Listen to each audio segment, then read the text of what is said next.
Hello, and welcome back to another episode of the Pretty Passionate Podcast. I'm your host, Dr. Ruth, and we are continuing to live a life that is driven by our passions.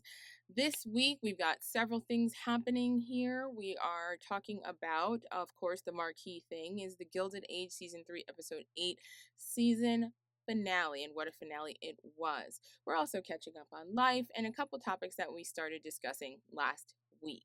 So, if you have not already, please do not forget to like and subscribe to the podcast or follow the podcast wherever you're getting your podcasts and share with a friend who you think might be interested in joining our little group chat here. Okay, let's get started.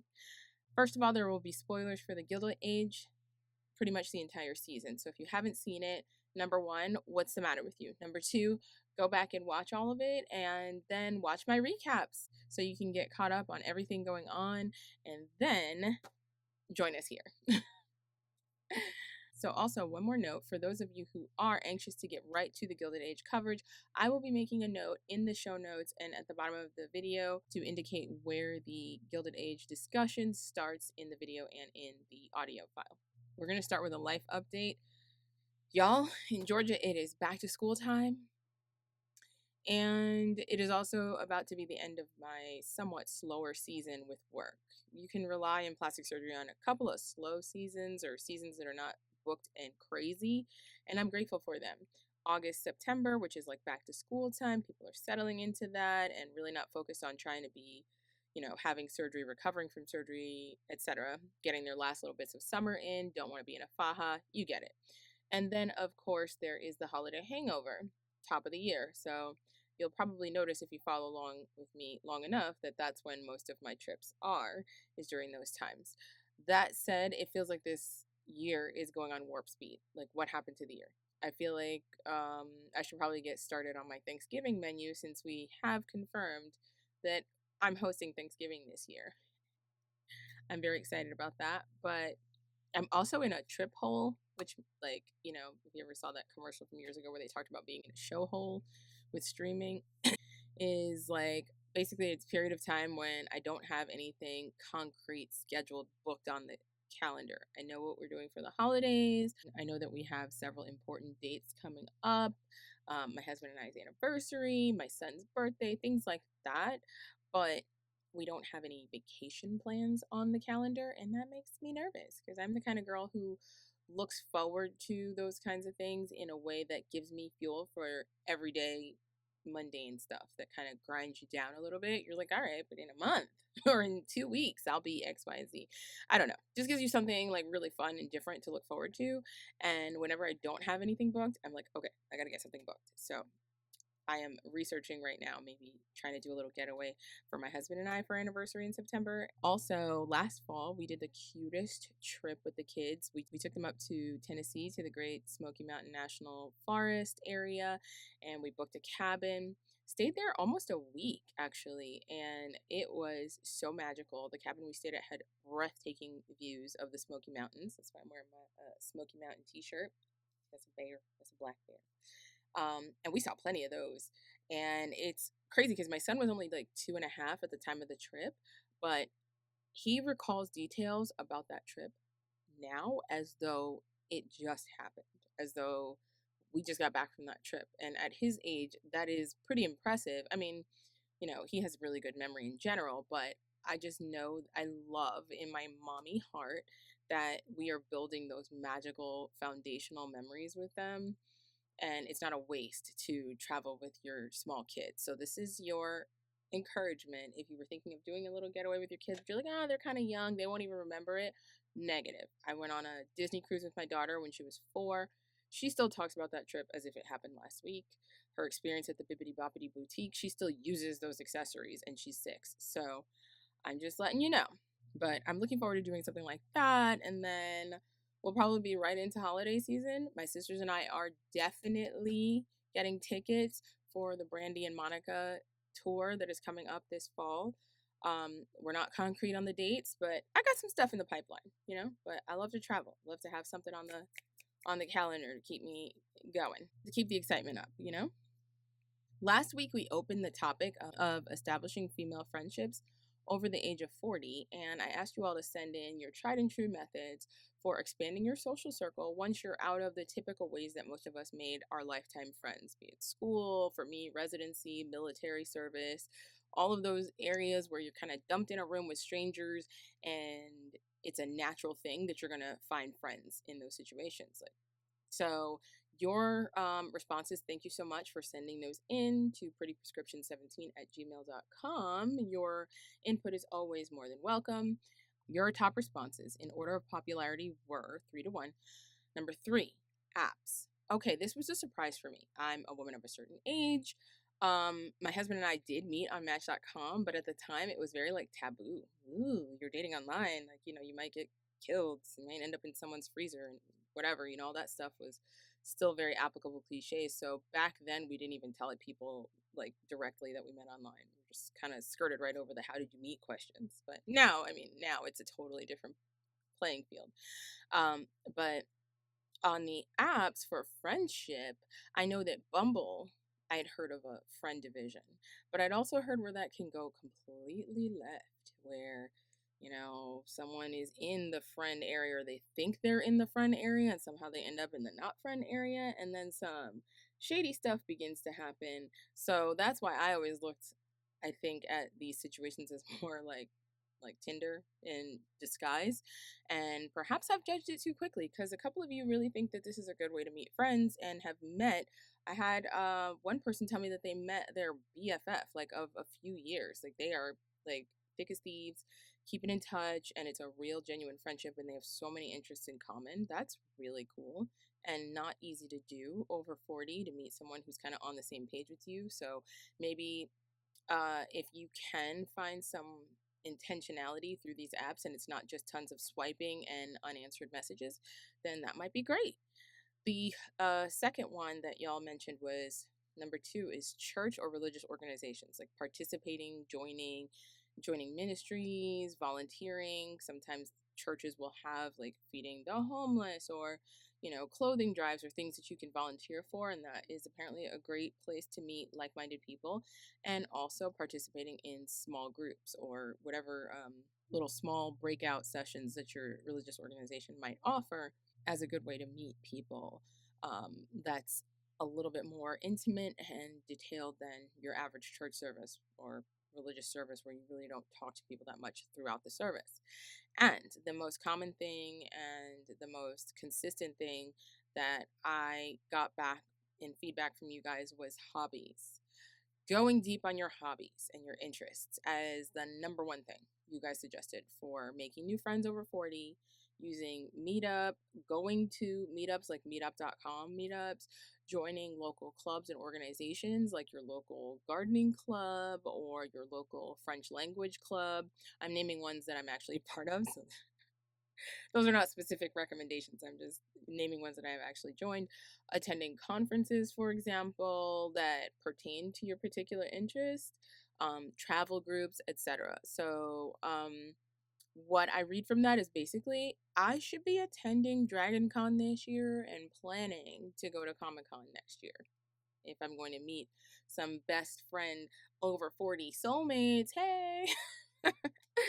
Well, that was really fun though to read and also to experience your guys' reactions to what I said. That yeah, it is kind of not great when you move to a new city and maybe some people fresh off of a breakup. I had a couple of people who were fresh off of a big breakup and in a new city and found themselves in that situation, and that's kind of how they got themselves out of that loneliness rut. And so I'm so glad that you guys were comfortable sharing those experiences and comfortable sharing those suggestions with me. If you have any more, keep them coming. If I get a lot, then I'll share them on future episodes. But yeah, that's it for now. That's the social part of this episode. And now we are going to get into our coverage of one of the best non-action, non-sci-fi TV shows I've ever watched. Like, seriously, I was hooked on this show from the very first episode, and it never, ever never fails to deliver the drama, the beauty, the glamour, the whole thing. I know I say this a lot because I really mean it. Yeah, that's it. So I'm sharing my recap, my reactions here in out of order of how everything appeared in the show for the continuity of discussion. And most of you seem to prefer this format, so we're going to keep going like that. Okay, so we're going by like house, family, etc., person, and just going through everything that happened through them in the episode, starting with our guy, Railroad Zaddy, George Russell. Wow. Last week, we were left on a bit of a cliffhanger because George Russell got shot at his office. I say a bit of a cliffhanger because, of course, we saw in the preview for next week that he's not dead. At least he's not dead at the office, and he is transported back to his house. The assailant remains unknown, and his secretary, we know, was shot right before he was shot. In the opening scene is just a pulse pounder. You have this horse-drawn carriage that is like racing through the New York streets trying to get to 61st Street. My initial reaction to this was, oh, they're trying to get to a hospital. And then they pull up, they're like, okay, we're at the house. And I thought to myself, I remembered the scene from the preview where they're in the foyer, and I was like, why not a hospital? Why not a hospital? It was like a head scratcher because they did have options in real life that they could have gone to, like some decent ones as far as I understand. I know, like, I'm presuming this is the Upper East Side of Manhattan, so I don't think it's on the west side. This is probably East 61st. If I could be wrong, but please correct me if I am. And if they're on East 61st Street, then they're not far from the original hospital that existed in that area that was the Presbyterian hospital that has become, through mergers and stuff, New York Presbyterian, Weill Cornell University Hospital, et cetera, et cetera. I actually looked it up, and that hospital was up and running by 1872. So that would have been a viable option close to them on East 70th, a short distance away. Like, the streets are not that far away. And then, of course, I thought about the distance to my alma mater, Lenox Hill Hospital, which is on East 77th Street. Then I looked it up and verified that was not actually fully up and running at that location until 1905, which is a little late for this, but still, why no hospital? Well, then Bertha answers that question for us. It's because of discretion, you see. Mr. Russell is an empire. He is his business. He's already suffering from wobbling stock prices and people kind of trying to sell his stock or devalue his stock, right? And he's buying it back to prevent that massive sell-off and bolster the value of his stock. But they're using discretion here. If there's a question here about whether or not Mr. Russell will make it through the night, that's going to trigger a massive sell-off of their stock because the instability that occurs in any company from the succession, right? It's Russell Enterprises. And so likely his son Larry will be his successor, but there's always those tricky kind of times around succession in a family business like this that can be costly to the business and can even tank the business. So a lot of cautious investors would probably make the move to sell their stock rather than hang around and find out what happens if Larry takes over. They don't want to call the police and they don't want to go to the hospital. Luckily for Mr. Russell, Dr. Kirkland, as you recall, had rushed over to Peggy Scott's house, or Peggy Scott's place where she's staying at the Van Ryn house, and he wanted to talk to her about these rumors he had heard from his mother. Thankfully, he's there, and thankfully, Bannister knows he's there because he's the one who let him in. So as soon as the carriages pull up, Bannister runs across the street like, how can I help? And they start calling for a doctor.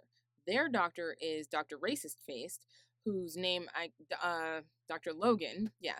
So we're going to keep calling him Dr. Racist Face because that's what he deserves. And so they're like, oh, call Dr. Racist. And Bannister's like, wait. There's a doctor across the street. He's like, but I should tell you, he's colored, which, that's the kind of language they use. And Bertha's like, what do I care? Get him over here. And I'm totally in agreement. Like, I don't think we've had any opportunity to actually clock Bertha's racist, anti-racist attitude. Don't know how she feels one way or the other really deep down. We haven't seen any of that.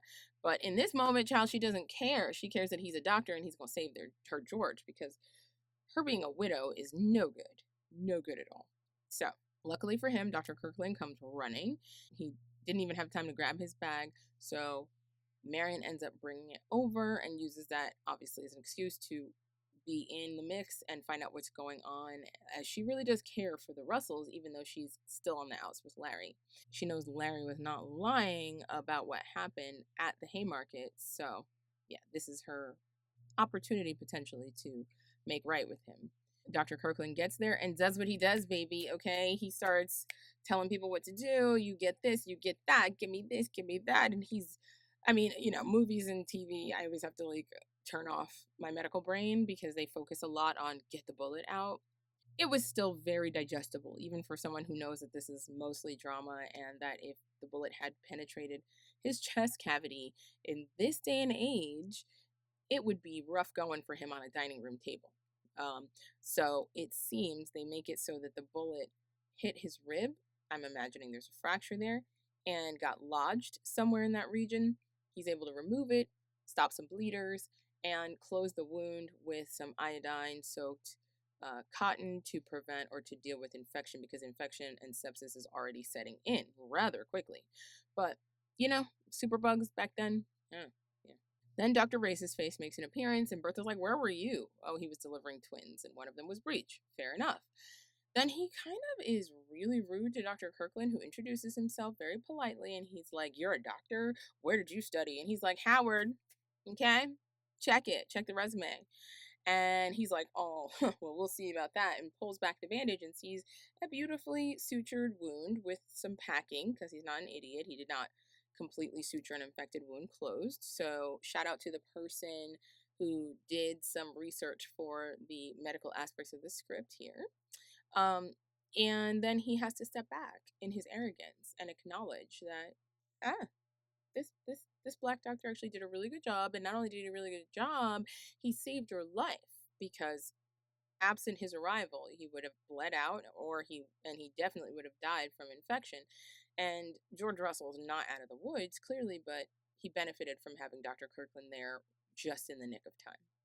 They show Dr. Kirkland out. My husband, who's just like in and out of the room at the time, he's like, "I hope they're going to pay him for his services or pay him for his discretion," which I didn't disagree with at the time. I was like, so is church going to slide him an envelope?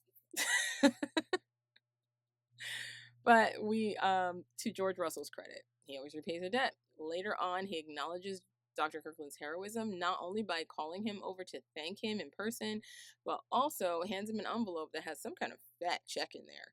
He tells him, and I didn't realize this at the time, but he tells him, like, "Hey, you were really brave to step in and save me, because it could have gone really poorly for you as a black doctor if I ended up dead on that table. Probably no one would have vouched for him and his efforts in that moment, and it could have been career ending, if not possibly something that would bring about criminal accusations. Like, who knows? Racism is gonna racism. So yeah, him stepping in and touching this white captain of industry, as they call him, was a brave move, and I took it for granted. Like, humans are humans, but that would have certainly come up in the discussion if he had died, especially when you look at the way Race's face immediately thinks of him as inferior until he sees his work, right? So I'm wondering how much that reward is. How much y'all think it was? My sister thinks it was like $100,000, which I was like, wait, no, $100,000 is an unspeakable amount of money. I mean, $300,000 in that day made Jack a very rich man, about $10 million richer. So I don't know, but I guess it had to be substantial enough that Dr. Kirkland was like, "I can't accept this." Mr. Russell's like, "What's my life worth? Please take it." And he's like, "Say less." And off he goes. Right? The near-death encounter definitely causes George Russell to do some reflecting, some soul searching. And despite him not being out of the woods completely, he does decide with Bertha that it would be best for them to continue with their plans to do the ball. I can get the impression that Bertha's relieved to have an excuse to still have this ball. She was like willing to cancel it, I think, but she would not have been happy to do that. And they both agree that it is, for the good of society to keep the ball going. And he's going to show up if he's well enough to do so. But it's unclear if he's actually going to show up.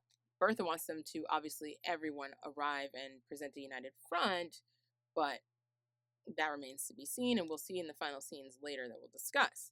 Now, on to Larry Russell, who also arrives at the house during the medical treatment scene, and he gets caught up on what else happening. He then has a conversation with Marion in the foyer after the dust settles a bit. Marion is still covered in his father's blood. She stepped in at a moment of heroism when everyone was freaking out, and Dr. Kirkland called out for someone to hold pressure on the wound so he could see what he was doing. Marion did not hesitate to climb up on that dining room table and hold pressure. And sure, the concern about bloodborne illness was not the same back then as it is now, but I was really like, nobody has gloves in this situation. And now her dress is ruined. It's covered in blood. So I feel like, my boy Larry should give her some slack because she just helped save his dad's life. But either way, he has a chance to talk to her and thank her for what she's done. And exactly what I predicted would happen when Marion reapproaches him about this Haymarket topic, it happened. I knew that it was going to be an issue that she went through with breaking up with him without talking to him and without considering him and refusing to have a conversation with him before ending their relationship. I had the impression after he left her school that that was going to leave a mark, you know? Men don't easily recover from that kind of hurt. So when she's like, oh, Jack cleared everything up for us, I was like, no, don't bring up Jack. Just say, I was hasty. I made a mistake. I didn't think it through. I was so shocked. I made a poor decision. No, this dummy gonna talk about Jack helped her realize that Larry was not lying, which understandably, Larry's like, so why did it take Jack for you to realize that I was telling the truth? How come you didn't trust me at all? She's like, you lied. He goes, yes, but that was to protect you from the fact that the Haymarket is kind of a salacious thing to talk about. They disagree, and they don't resolve it in that moment, and it's not looking hopeful. And exactly as I feared, maybe Larry, the whole thing is just too far gone for her to reel it back in and get him back. Pretty much everyone spends the rest of the episode trying to make each of them see the other side in this, and Bertha even warms up to Marion after obviously watching her save her husband's life with Dr. Kirkland. And everyone seems to agree that rash decisions have been made, that they need to take a beat and not throw away something really good for just a misunderstanding, which is what this boils down to. By the end of the episode, they meet up at the ball and they tentatively agree to try and work on their issues. It's not the happy reunion I think a lot of us were hoping for. It's not nothing, but it's also not everything is well and we are 100% happy and we're definitely getting married. It was more like, let's work on our issues. We'll see what happens with these two. It's not a rosy happy ending. Catch up with our favorite Duke and Duchess aboard the SS Britannic, which is a real ship that existed in real life. They focus on the name long enough to give me pause. I started to get really nervous for more than one reason. I thought, are they about to sink their ship? Because I will lose it if they sink their ship. And I thought, why does that automatically make me think of sinking ships? I was like, Britannic, wasn't that? Yes, I looked it up. The Britannic is the younger sister of the Titanic, both ships which were owned and operated by the White Star ship line. So, also on a side note, historically, this ship ended up becoming requisitioned by the Royal Navy and used for troop transport during the Second Boer War of South Africa, or the South African War. If you're unfamiliar with this war like I was, spoiler alert, it's just two different colonizers fighting over influence in a region of Africa. No Africans were actually involved in this war over their land. That said, yeah, thankfully they make it to New York alive in one piece, not in a sinking ship. I was like, I will never forgive you, HBO, if you sink this ship. So, okay. She had received a telegram explaining about the fact that her father had been shot and not much else update except I guess that he wasn't dead. So she was fretting all this entire trip, wishing that the ship would go faster, anxious to get to New York. They do arrive safely, thank God. And when they arrive, we also have some awesome news for Gladys. Not only is her father alive and getting better each day, but our dear Adelheid has returned. That is right. Bertha thought about her mistake of giving her a British lady's maid and taking her companion away from her while she's away from home.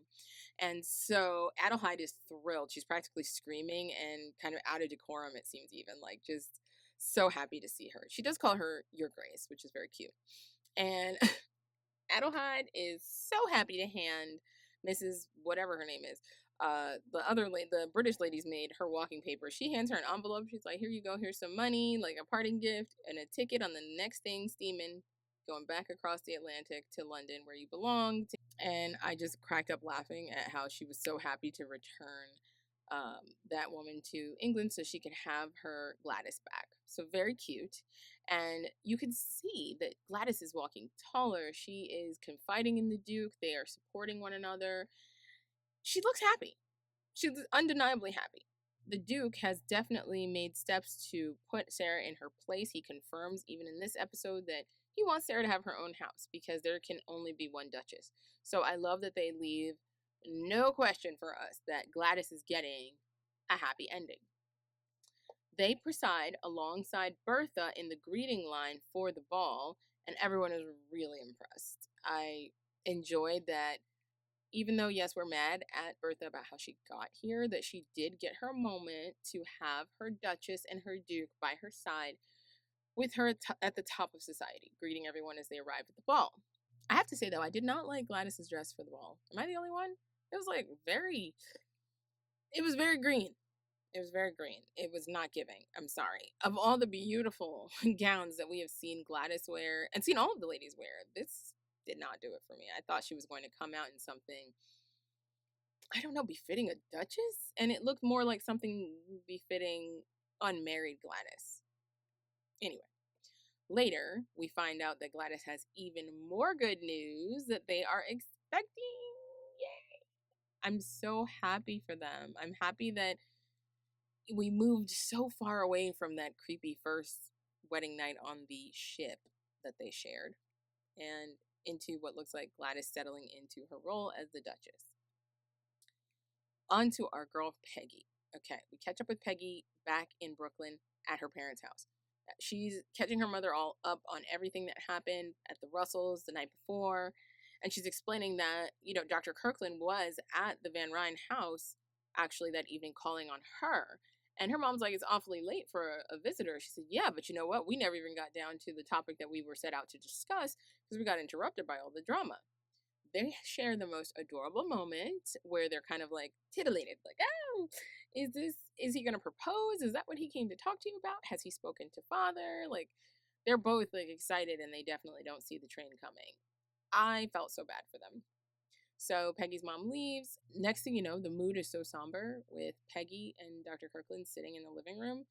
It went from this upbeat soundtrack music to like we're almost at a funeral with the two of them sitting in the room, and even the lighting has changed because they're letting us know that the discussion has already taken place and we're getting the end reaction to it.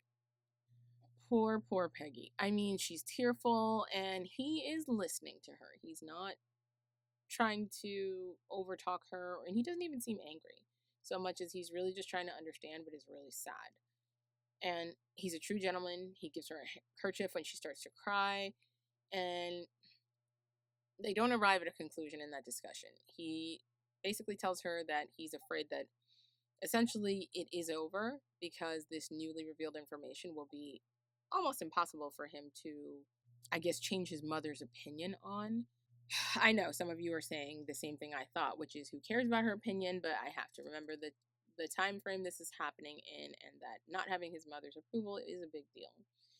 It's heart-wrenching. It's so unfair. Peggy just doesn't deserve this. But William is genuinely to her. He bids her goodbye, and he also tells her he'll write, which stabbed me in the heart 1,000 times and put it in a paper shredder. He'll write letters? You mean no more sun-drenched picnics in the park? No more baseball games in Newport? No more cliffside walks? Ugh.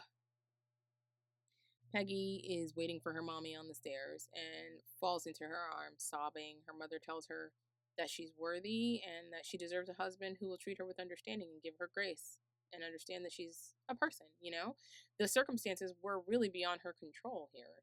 And her dad kind of screwed her over. And she even said, like, "I've worked really hard to get to a point with him in our relationship where I don't resent him for this," because he's the one who pretty much put this situation upon her. She might well have still been married to the guy she eloped with and raising her child if her father had not thusly intervened. So we see over and over again in this show this theme of excessive parental intervention in the lives of the children. and how it can wreak havoc on their lives. And it's a gamble. In Gladys's case, it worked out. In Peggy's case, it was a complete tragedy. And in Dr. Kirkland's case, it seems like it's working out pretty tragically as well. Peggy's mother obviously still wants her to go with her to Newport, and so they head up to Newport. We can tell we're in Newport. And they arrive at Peggy's aunt's house, and Peggy's acting like she's about to pass out. As soon as she walks in the door, she's like, I gotta go lay down. Peggy's mom fills in her aunt about everything going on their way to the dressmakers to get final fittings for their gowns for the ball that they plan to still attend, and good on them. At the dressmakers, we get a showdown that y'all have probably been waiting for several episodes. Elizabeth's nosy self peeks in the window and she sees Peggy's aunt. And then she just, all right, like, so you see me getting a dress. Is that a reason to come in here? I get the impression that she was going to come in there and say something snarky or spread gossip or something. But either way, she walks in there and she's surprised to see Dorothy. Dorothy is standing on that dressmaker stoop with the window, with the mirrors. I don't know what you call that setup, but at a tailor shop or at a seamstress's shop where you're standing on that elevated platform. And she is resplendent in this like lavender gown that is just so many layers and ruffles and flowers sewn on, and just so much detail in the ruffling of this gown. It's like a sheen to it. It's beautiful. It's a stunning dress. And of course, Dorothy looks beautiful in it, and it's complementing her chocolate perfectly. They have a whole discussion where Dorothy properly reads her for filth. She tells her she has been very ungracious, very unkind, rude, and all of the things. She explains to her that she's been getting away with this with impunity, but that stops right now. And Elizabeth tries to get her little licks back, but Dorothy owns that moment. In fact, she has the last word as well. Because as Elizabeth is like, well, I gotta go to a ball that, is for my family and I'm the guest of honor. Dorothy's like, we'll see you there. And more importantly, she's like, well, I'm glad that William's done with your daughter. And Dorothy's like, if your son is done with my daughter, then he never deserved her in the first place. Done. Finished. Mic drop. I'm pretty sure she won that argument, in my personal opinion. She could have gotten nastier, I'm sure, but then it would have been an ugly scene at the dressmakers. I feel like she got just the right amount of nasty for Elizabeth, who learns nothing.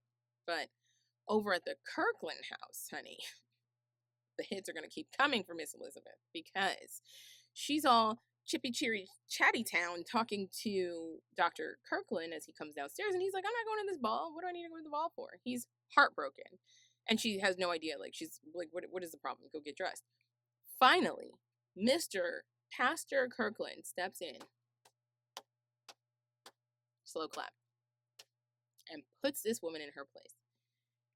He is like, enough, woman. He actually says those words, not necessarily back to back, but just like, woman. He definitely shouts at her at some point when she continues to lay into William about how Peggy was not the right choice. You'll be fine. You'll find some other beautiful woman at the ball. He's like, enough is enough.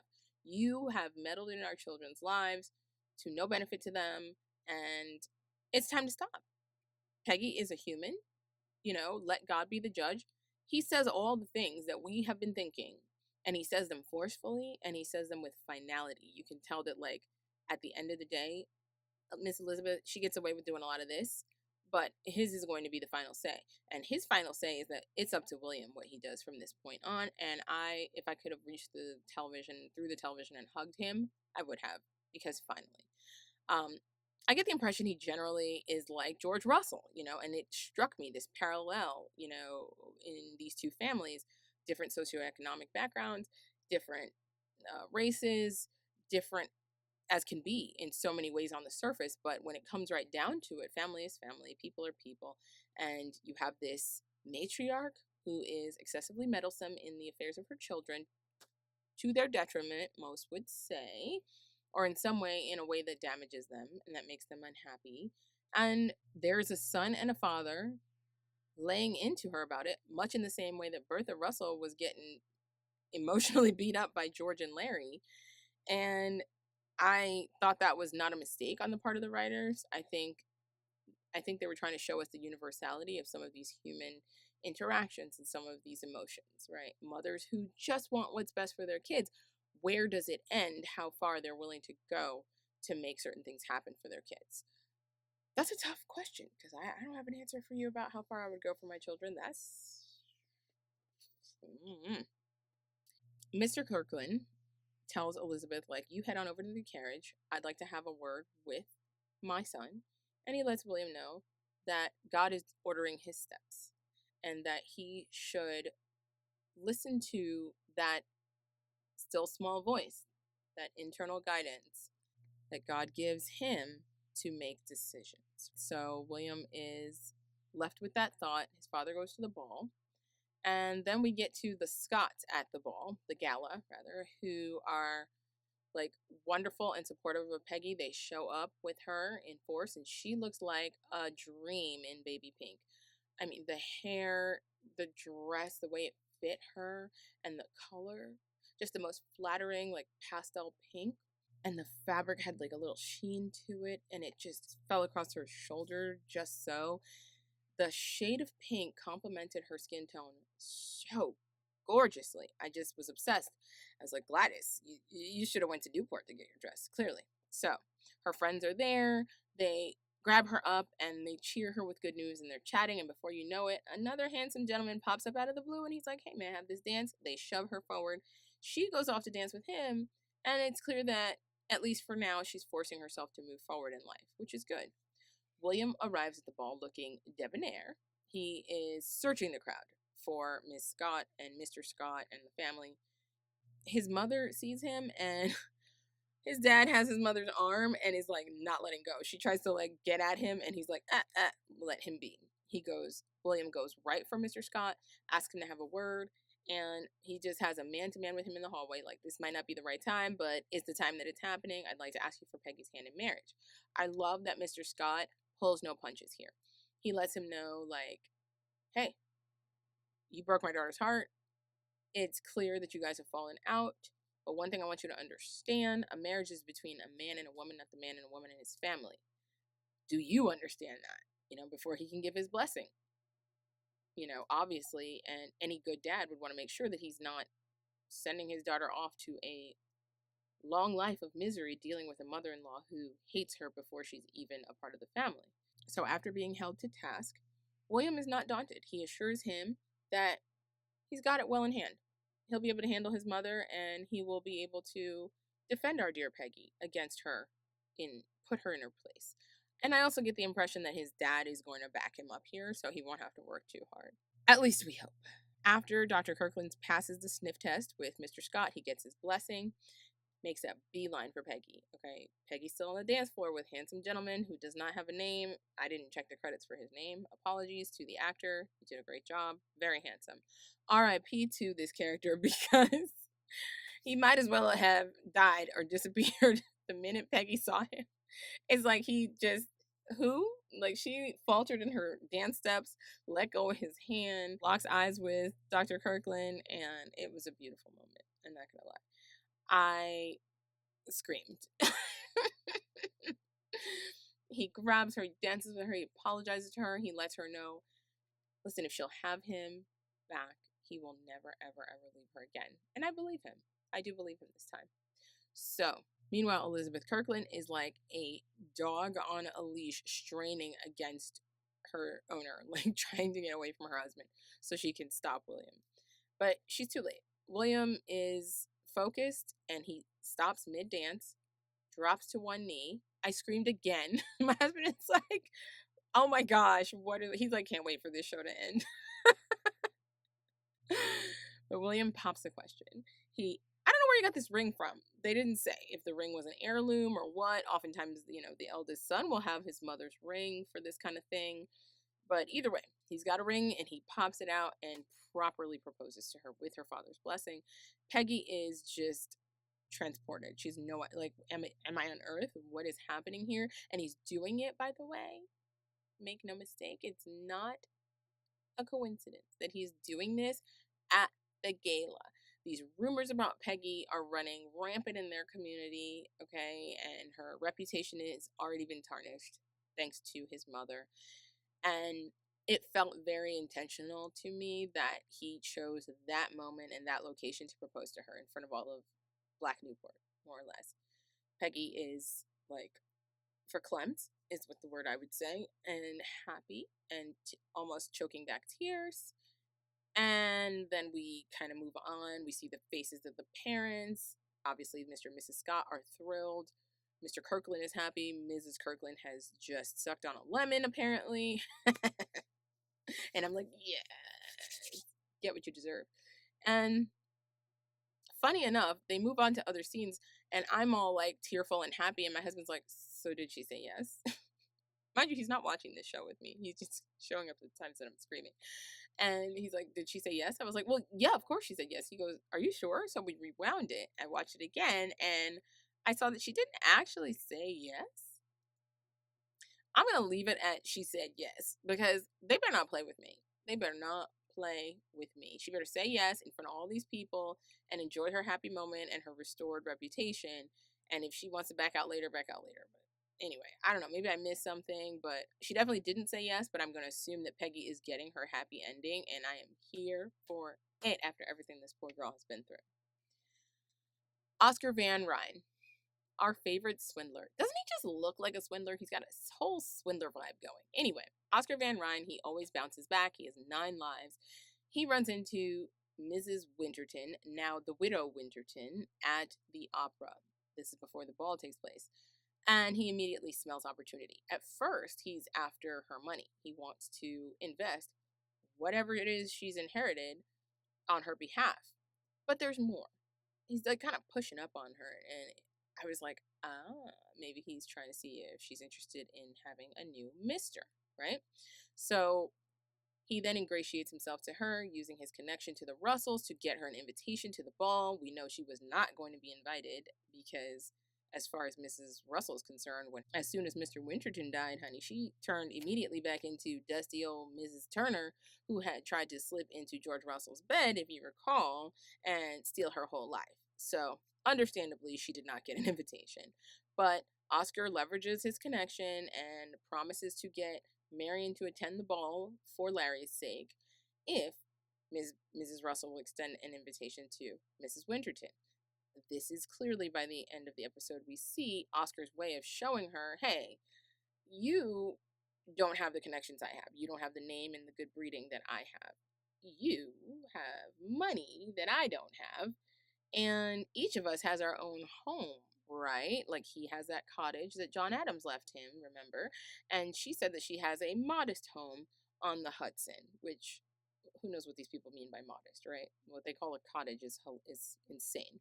But it's clear that they both have the means to live separately. So he suggests that they enjoy their lives at their cottages, never visit each other without advance notice and basically permission. And once they get to New York, they rule the roost. He's like, together we can dominate New York society and have our slice of happiness as well. Initially, when Oscar approached Mrs. Winterton, I had my misgivings because I was like, oh, is he trying to pull a fast one again and just kind of sneak under the radar and, push his sexuality deep down and just marry for society's sake? But I applaud him. He's graduated from just being a simple swindler to finding someone who is like minded.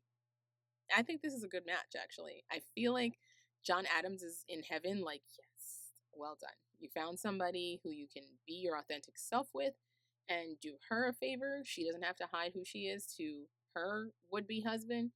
And the two of them can make a nice life together, separately. Moving on to everyone's favorite matriarch and feminist extraordinaire. I say that very tongue-in-cheek because I know she's such a controversial character. Bertha Russell. After the shooting and the fallout from that introductory scene, we next see her at Mrs. Astor's house, announcing her plans to invite divorced women to the ball. She is reaffirming this to Mrs. Astor, who probably already knew this was her plan. Mrs. Astor, however, is not ready to give an inch on this topic. Her daughter is literally sitting there in the room, and she's like, no, gross. How could I possibly open the floodgates, basically, she said, of society to the, I don't know, whatever, to the scourge of divorce, like by letting these women be seen in public. It's a very interesting and conservative viewpoint, when we look at it with 2025 eyes. But we have to understand that in this time period, divorce was simply shameful and more so for the woman than the men. Next, Bertha meets with Marion after she pays a visit to George Russell. He asks her to come by to thank her again for her heroism on his night, on the night of his shooting and his moment of need. She has a moment to talk to Marion while she's walking her out. And she's quite warm with her. Obviously, everything about Marion has changed for her since the shooting. She tells her so as much. She says, I see that you were not some little, wilting debutante who, I guess she really just wanted to make sure that Larry was going to align himself or match himself off with a woman who's formidable. A woman who is not a shrinking violet, a woman who will hold him accountable and will also jump in and literally get her hands dirty when needed. And that's the surprising turn for Bertha. And I think I like that because it shows that she's not afraid to admit when she's been wrong. And it also highlights to me that the issue with Gladys, everybody's still mad at her about, is partially she does not think she was wrong here. And seeing Gladys, as we will see her later on from this scene, happy with the Duke is kind of proving Bertha's point that she was right. I'm sorry. Don't argue with me, but I mean you can, but I feel like the fact that Gladys is happy now is proving that Bertha was technically right, and she saw something we didn't. She saw something in her daughter that maybe we didn't, and now she sees that same strength in Marion, and I think that is making her like Marion a lot more for Larry. Of course, as far as her divorcees invited to the ball, the entire old guard has got their knickers in a bunch about it, and some of them are, like Lena Astor is threatening not to attend. Everyone else, like the Van Ryn / Forte people, they're all going to still go to the ball. Marion has said she's not going to the ball. Bertha tries to convince her to attend to have an opportunity to make up with Larry, and she's still on the fence. Of course, we know from my talking about Oscar's experience later on that he's going to use his leverage over Marion, trying to convince her to attend the ball. Bertha is very headstrong. She's moving forward with this plan to admit the divorcees, regardless of the fallout.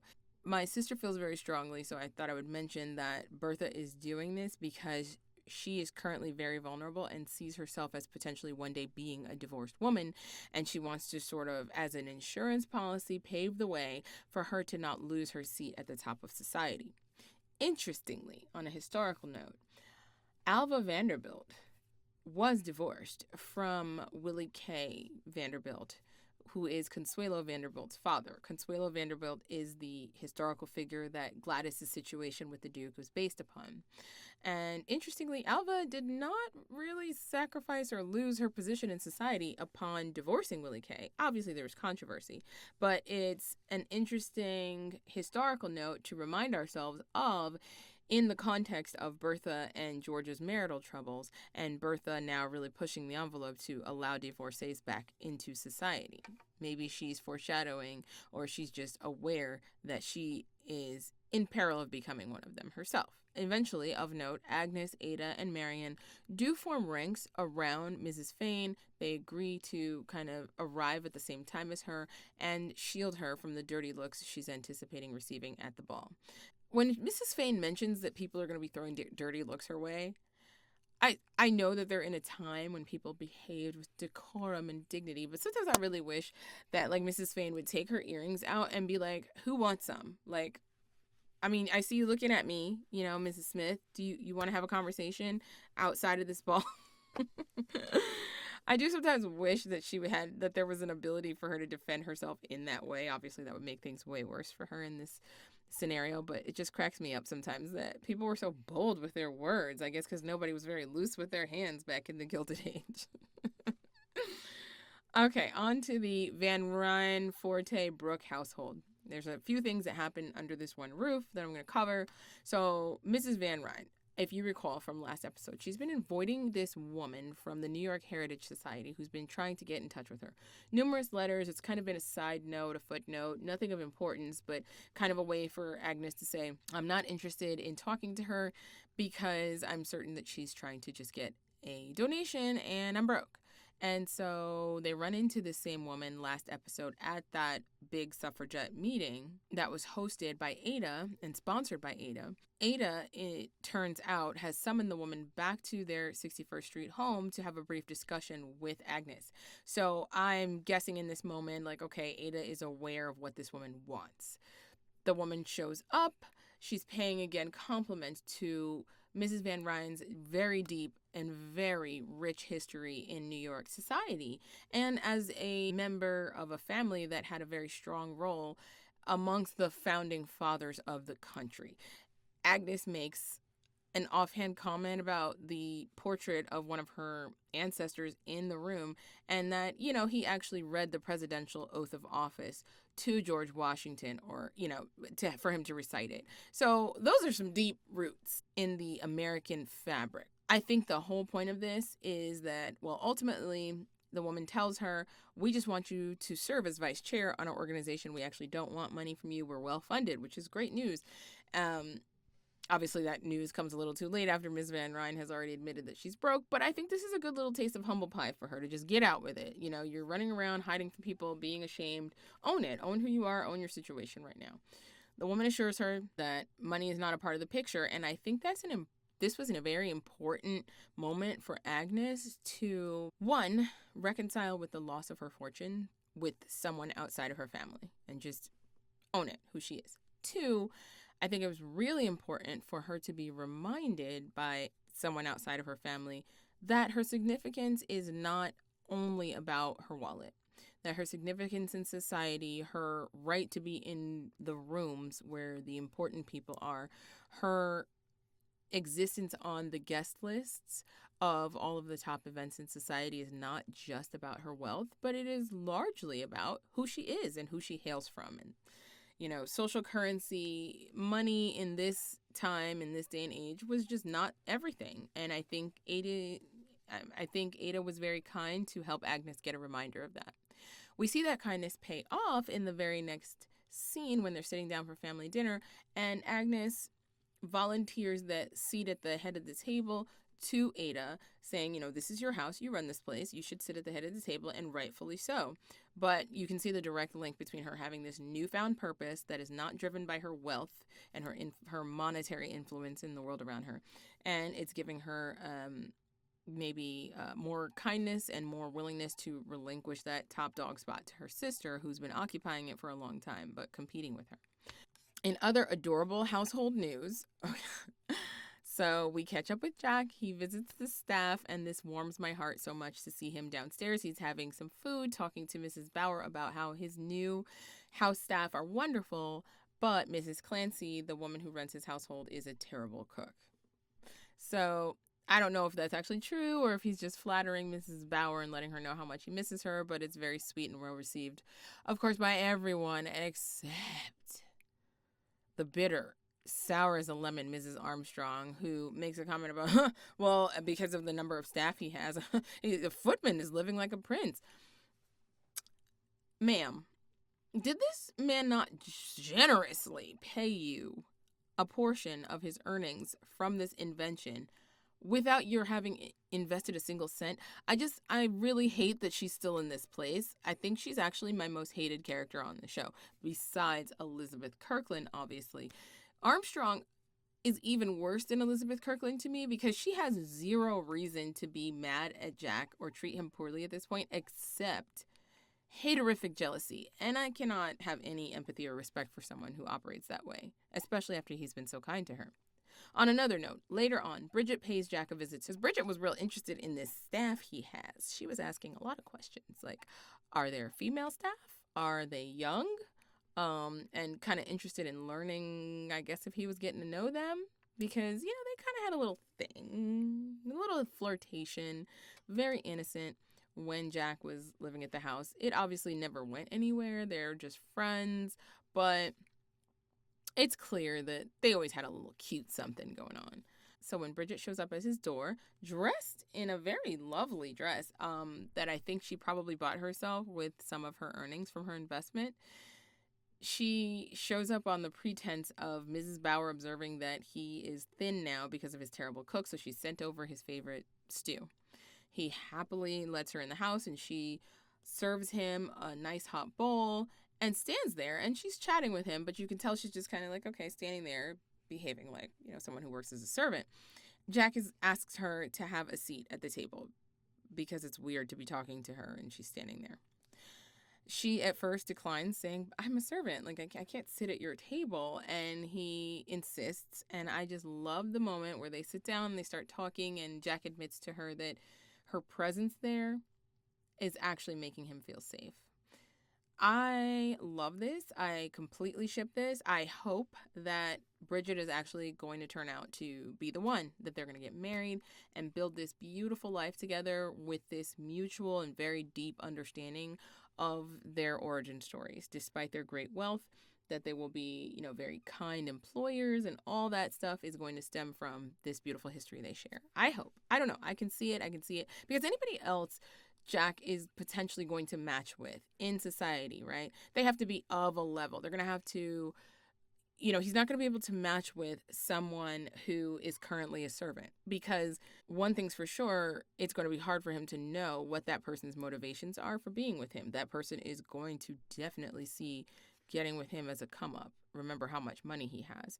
No matter how you slice it, it's going to be hard for him to weed out the people who are there for him versus the people who are there for the come up. And then of the society women who, okay, maybe they're not coming to him specifically only for money, he's going to struggle to match with them because of his background. A lot of people, despite the fact that he's on the up and up, as we've seen, like what you did for a living, what your people did for a living is the currency in this society. That's what matters the most. So for a lot of debutantes in his socioeconomic level, he won't be an acceptable match.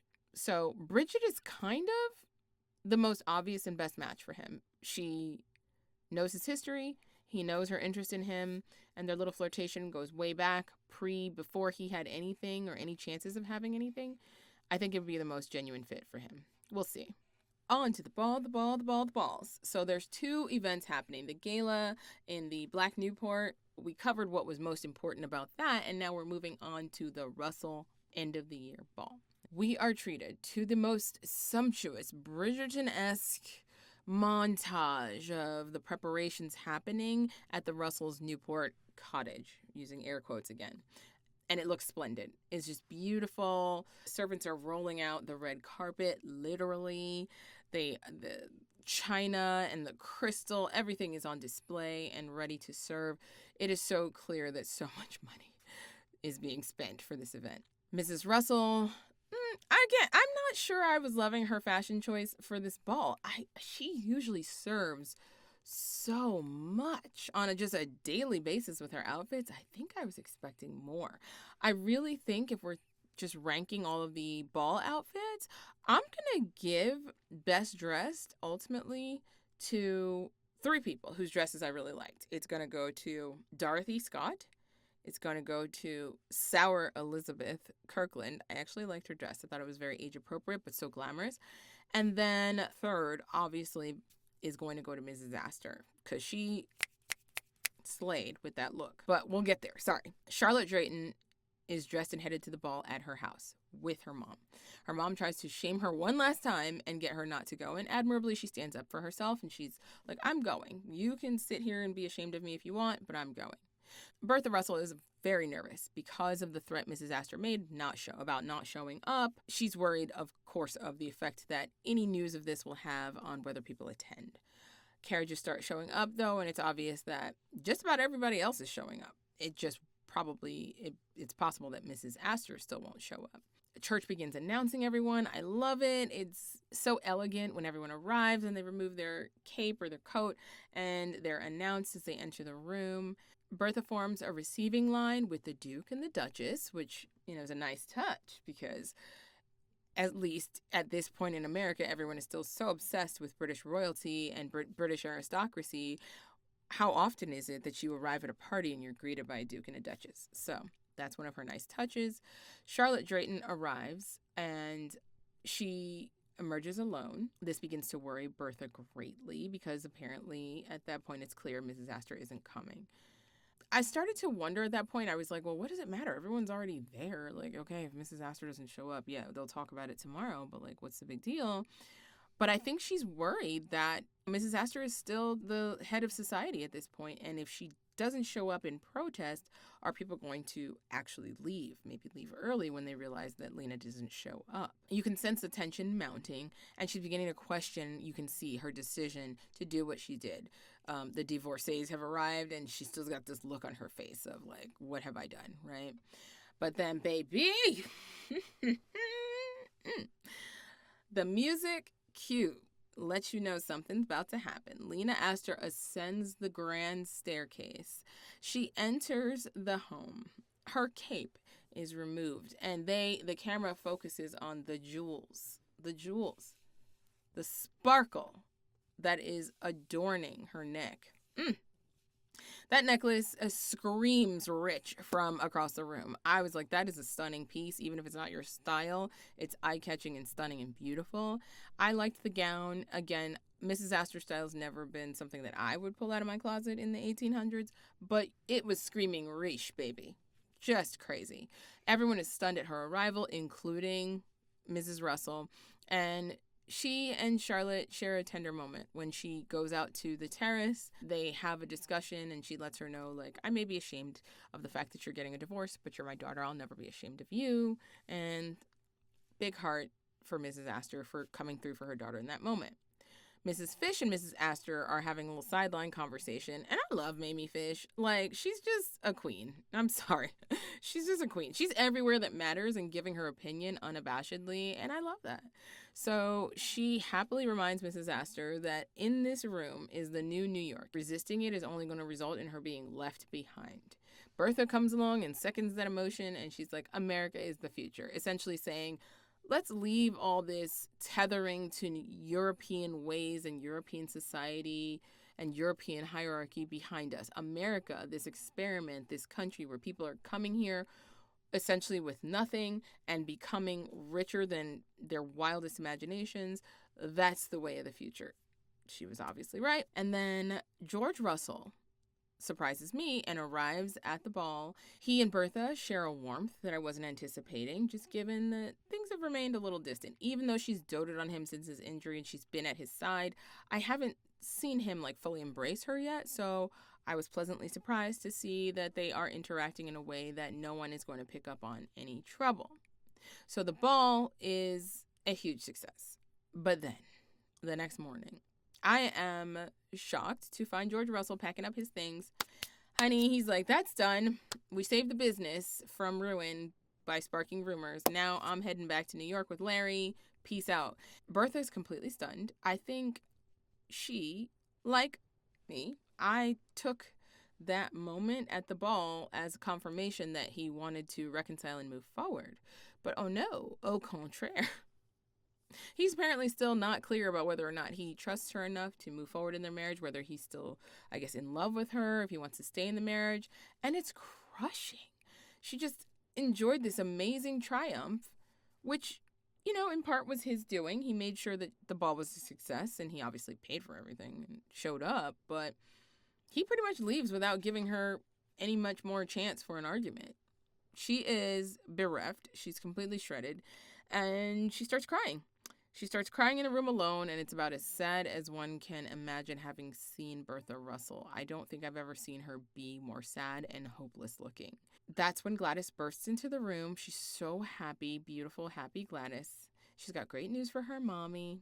She said she just heard from the doctor that she can share now because she's 4 months along, that she and Hector are expecting their first child. And her mother embraces her. You can tell she's very happy genuinely in that moment, but that she's also having to use that moment to hide her tears that she just walked in on. And so she turns her sorrow tears into tears of joy. Gladys is like, where's Dad? Or not Dad, but where's Father? I want to tell him. And Bertha's like, oh, he left, or I don't even know if she had words, but she kind of rushes over to the window and opens and sees that his carriage is gone, baby gone. Like, he bolted out of there. So she would not have been able to flag him and get him back. And that's it. We roll credits with poor Bertha Russell. Just so much uncertainty and fear and sadness on her face. I'm scared for her. I'm scared for their marriage. I don't know what this means, for the future, but we do know that we are definitely renewed for a season 4. Like I said, I trusted this show. I trust this show to wrap up the main dramas that are set up at the beginning of the season and not try to just drag things from one season to another unnecessarily just to hook the audience longer. I love the resolution we get at the end. So far, 3 seasons in, we get good payoff and resolution at the end of all of the issues that really came up and were featured this season. It was flawless. It was flawless.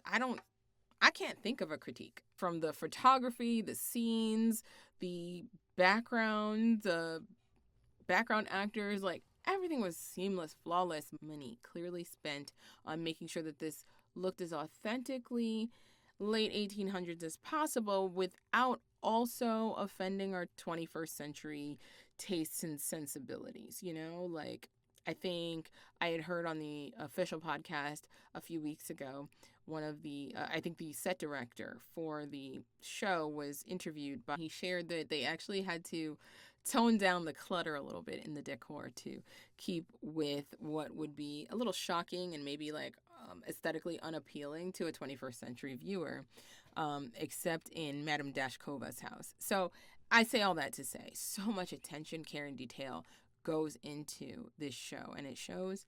And although I know it'll be a couple years probably before we get season 4, I'm looking forward to it. If they keep on this trajectory with this pacing that they've adapted for this season, were you expecting Gladys's wedding to happen episode 4? No, I thought like any other show would have dragged it out to where Gladys's wedding would not have happened before even the penultimate episode, and maybe would have been the culminating event of the entire season. Not so with this show. Another show, a lesser show, might have had George Russell shot and ended the season on his shooting, or had him fired at with a gun and ended the season on that. They did none of that. They gave us so much in, I just have to say, HBO, this is how you do 8 episodes of a season, and you do not leave the audience going, that was too short. They rushed it. You could tell they were like just trying to wrap it up. Maybe it was the budget, speculating about why things feel and seem so rushed. Also, if the writers could just deep down the hall, they could have done that. They might have been able to save And Just Like That from some of the awful writing that show experienced this season. Anyway, interested to hear your thoughts on this episode, on the season. I think we can do some feedback on that. If you guys send enough feedback, it may warrant doing a feedback episode specifically for the Gilded Age. What are your predictions for season 4? How do you think things will shake out? What do you think is going to happen to Jack? Do you think he and Bridget are going to get together? How about George and Bertha? Yay or nay? Will they make it? How about Peggy and Dr. Kirkland? We didn't hear a yes, but it seemed like a yes, so my mind is about, she said yes. What do you predict is going to happen with her and Elizabeth Kirkland? Are we going to get a wedding next season? A wedding in Black Newport? Are you kidding me? Okay, I'm getting ahead of myself. But yeah, I predict that might actually be on the table. Additionally, maybe a double wedding, because what's going to happen with Larry and Marion? Do you think they're going to get back together fully and resume this engagement? Honestly, my guess is no. My guess is that Marion has screwed up again. And that poor girl is headed for spinsterhood, or they're finally going to let her find her proper match in season 4. Yeah, we'll see. I predict Oscar Van Ryn and the widow Winterton are going to be cutting up next season together. I actually am looking forward to the two of them together. I'm looking forward to their little conversations, their little schemes, and all the things in terms of their snarky commentary that are going to come. If we get these two in a room together working as a team, I think that'll be very enjoyable. Looking forward to it. That is a wrap on our Gilded Age coverage. I can't believe we're at an end. I feel like I'm in a show hole. I don't know what I'm going to do next. No, I do know what I'm going to do next, actually. Coming up, what I'm going to do is there are a few things coming down the pipeline that I obviously am going to be watching and partaking in.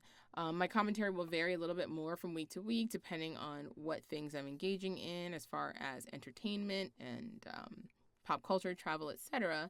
I'll be doing an episode on Sirens on Netflix.